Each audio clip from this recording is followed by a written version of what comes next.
نحمده ونصلي على رسوله الكريم اما بعد فاعوذ بالله من الشيطان الرجيم بسم الله الرحمن الرحيم اللهم صل على محمد وعلى آل محمد كما صليت على إبراهيم وعلى آل إبراهيم إنك حميد مجيد اللهم بارك على محمد وعلى آل محمد كما باركت على إبراهيم وعلى آل إبراهيم إنك حميد مجيد۔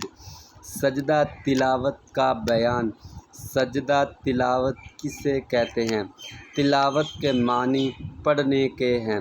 قرآن شریف میں چند مقام ایسے ہیں جن کو پڑھنے یا کسی کو پڑھتے ہوئے سننے سے سجدہ کرنا واجب ہو جاتا ہے، اسے سجدہ تلاوت کہتے ہیں۔ وہ کتنے مقام ہیں جن کو پڑھنے یا سننے سے سجدہ کرنا پڑتا ہے؟ تمام قرآن مجید میں 14 مقام ہیں جن کو 14 سجدے بھی کہتے ہیں۔ اگر نماز کے باہر سجدے کی آیت پڑھے تو کس وقت اور کس طرح سجدہ کرے؟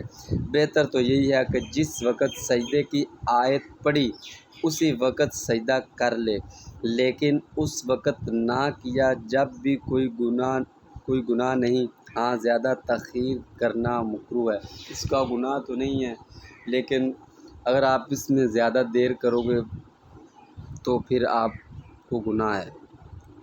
تاخیر کرنا مکروہ ہے۔ اور نماز سے باہر سجدہ کرنے کا بہتر طریقہ یہ ہے کہ کھڑے ہو کر تکبیر کہتا ہوا سجدہ کرے اور پھر تکبیر کہتا ہوا اٹھ کھڑا ہو، لیکن اگر بیٹھے ہی سے سجدے میں کیا گیا، سجدے سے اٹھ کر بیٹھ گیا جب بھی سجدہ ادا ہو گیا۔ سجدہ تلاوت کرنے کے لیے کیا شرائط ہیں؟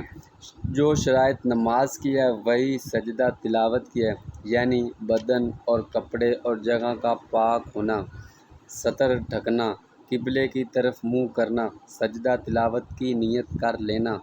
سجدہ تلاوت کن چیزوں سے فاسد ہو جاتا ہے؟ جن چیزوں سے نماز فاسد ہو جاتی ہے انہی سے سجدہ تلاوت بھی فاسد ہو جاتا ہے۔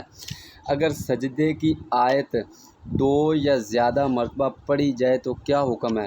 اگر سجدے کی کوئی خاص آیت ایک مجلس میں یا 2 یا زیادہ مرتبہ پڑھے یا سنے تو ایک ہی سجدہ واجب ہوتا ہے۔ اگر ایک طالب علم قرآن پاک یاد کر رہا ہے، وہ اس آیت کو بار بار پڑھے گا تو ایک ہی سجدہ کرنا پڑے گا۔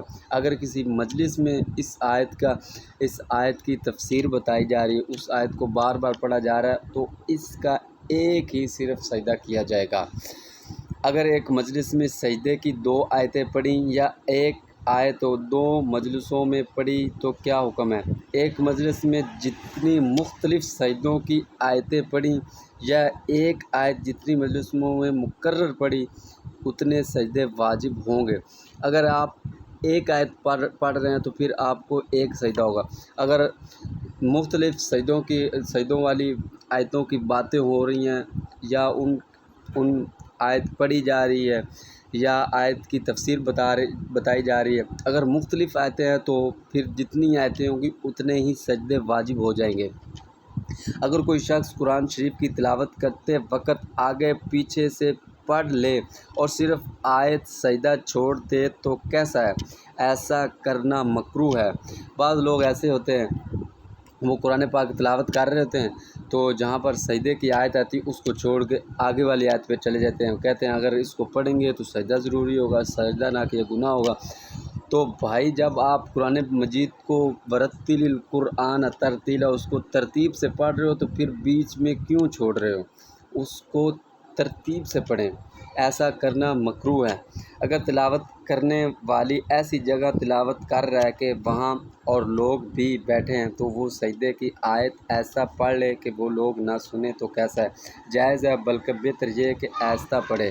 اگر آپ کو ہماری ویڈیو اچھی لگے تو اس کو لائک بھی کر دیں، شیئر بھی کر دیں، سبسکرائب بھی کر دیں اور بیل آئیکن کے بٹن کو دبانا مت بھولیے گا۔ جزاک اللہ و احسن الجزا۔ السلام علیکم۔